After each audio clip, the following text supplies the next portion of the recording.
आसिका उपकारागार विश्व तंबाकू वर्जन दिवस पालित। आज 31 मई 2023 विश्व तंबाकू वर्जन दिवस अवसर में प्रजापिता ब्रह्मकुमारी ईश्वरीय विश्वविद्यालय तरफ आसिका उपकारागार परिसर में अंतेवासी उद्देश्य तंबाकूर कुपरिणाम संबंध में एक सचेतनता कार्यक्रम अनुष्ठित हो जाइछि।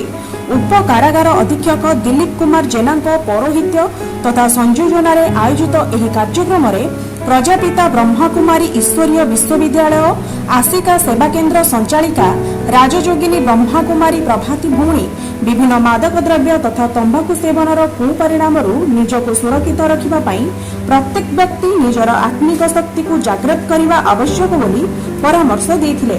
राजयोगर सरल अभ्यास कराइबा सह से समस्त अंतेवासी को तंबाकू ठारू दूरे रहिबा शपथ पाठ कराइथिले।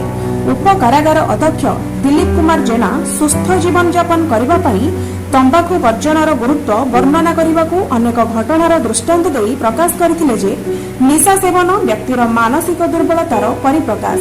यह परिवार समाज और राष्ट्र को रुग्ण करने संगे संगे आर्थिक मेरुदंड को भांगी देଥାଏ। निशाखोर निजर एवं निज परिवार दुर्दशार कारण बनी थाए बोली से समस्त को एथरो दूरे रहिबा आह्वान देथिले।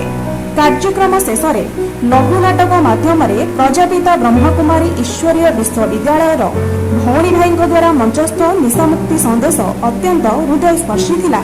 कार्यक्रम में उपकारागार समस्त कर्मकर्ता उपस्थित थिले।